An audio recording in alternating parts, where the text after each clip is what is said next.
সবাইকে স্বাগতম আমাদের আজকের ভিডিওতে। আজ আমরা এমন এক পুতুলের গল্প শোনাবো যেটা শুধু একটা খেলনা নয়, বরং এক শয়তানের আবাসস্থল। হ্যাঁ বন্ধুরা, আজ আমরা ব্যাখ্যা করব ভয়ঙ্কর সিনেমা অ্যানাবেল। এই সিনেমা দ্য কনজিউরিং ইউনিভার্স এর প্রথম স্প্রিং অফ। আর এর মধ্যে এমন ভয় লুকিয়ে আছে যা একবার দেখলে ভুলতে পারবে না কখনো। গল্প শুরু হয় 1967 সালের ক্যালিফোর্নিয়ায়।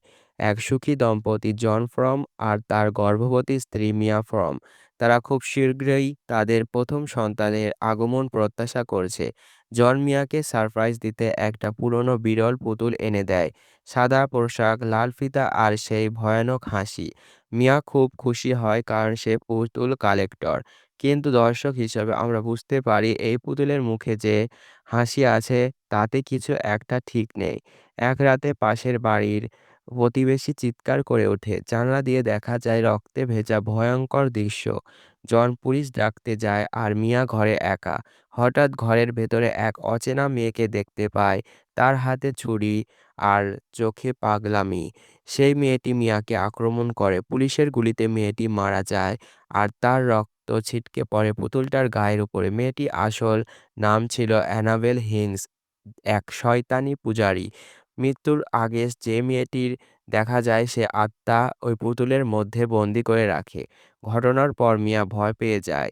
সে পুতুলটা ফেলে দেয় কিন্তু জন তাকে আবার ফিরে নিয়ে আসে। এটা মাত্রই পুতুল মিয়া, কিন্তু পরের দিন থেকে শুরু হয় অদ্ভুত সব ঘটনা।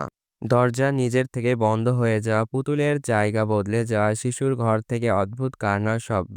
এক রাতে মিয়া দেখে পুতুলটা নিজে নিজে দুলছে আর দেয়ালে আগুনের মতো ছায়া তৈরি হচ্ছে। ভয় পেয়ে তারা বাড়ি পাল্টানোর সিদ্ধান্ত নেয়।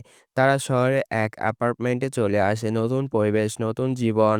কিন্তু ভয় এখানে শেষ হয় না, কারণ মিয়া দেখলো যে পুতুলটা তাদের ফেলে দিয়েছিল সেটা আসলে আবার বাড়িতে ফিরে এসেছে। এবার ভয়ঙ্কর ঘটনা আরো তীব্র হয়। একদিন বাচ্চার ঘরে দরজা বন্ধ হয়ে যায় আর মিয়া শুনতে পায় মিয়া চিৎকার করে দরজা খুলে দেখে পুতুলটা কোণে বসে আছে আর শিশুর ওপর ছায়া নেমে এসেছে। ধীরে ধীরে মিয়া বুঝতে পারে এটা কোনো সাধারণ আত্মা নয়, বরং এক ডেমনিক এটিস্ট যা বাচ্চার আত্মা দখল করতে চায়। পুতুলটা শুধু মাধ্যম, প্রকৃত দানব অন্য কোথাও লুকিয়ে আছে। সে গির্জা পাদ্রী ফাদার পেরেসের কাছে সাহায্য চায়। ফাদার পুতুলটার চার্চে নিয়ে যাওয়ার সিদ্ধান্ত নেয়, কিন্তু রাস্তায় দানব তাকে আক্রমণ করে বসে। গাড়ির ভেতরে হঠাৎ দরজা বন্ধ হয়ে যায় এবং ভয়ঙ্কর মুখোলা দানব তার কাছে হাজির হয়। পরদিন ফাদারকে হাসপাতালে ভর্তি করা হয় আর পুতুলটা আবার ফিরে আসে মিয়ার কাছে। মিয়া তখন সম্পূর্ণ ভেঙে পড়েছে। সে বুঝতে পারে এই দানব শুধু একটা জিনিস চায়, একটা আত্মা। মিয়া ঠিক করে সে নিজেকে উৎসর্গ করবে তার শিশুকে বাঁচানোর জন্য। কিন্তু ঠিক তখনই প্রতিবেশী লিভরিন তার আগে এসে মেয়েকে হাজির হয়। মিয়ার সামনে সে বলে, তুমি আমার শিশুকে বাঁচাও, আমি নিজে যাব। এভলিন জানালার ধারে গিয়ে পুতুলটার কোলে একটা নিয়ে ঝাঁপ মারে এবং নিচে পড়ে মৃত্যুবরণ করে। মিয়া ও জন তাদের সন্তানকে বাঁচাতে সক্ষম হয়, কিন্তু পুতুলটা কোথাও হারিয়ে যায়। কয়েক মাসের পর এক দোকানে দেখা যায় সেই অ্যানাবেল পুতুল। দোকানদার সেটা বিক্রি করে দেয় এক নার্সকে। এভাবে একটা সাধারণ পুতুল হয়ে ওঠে সিনেমার ইতিহাসে সবচেয়ে ভয়ঙ্কর নাম অ্যানাবেল।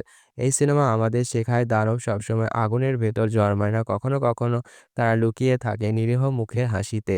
যদি ভিডিওটি ভালো লেগে থাকে তাহলে লাইক, শেয়ার আর সাবস্ক্রাইব করতে ভুলবেন না।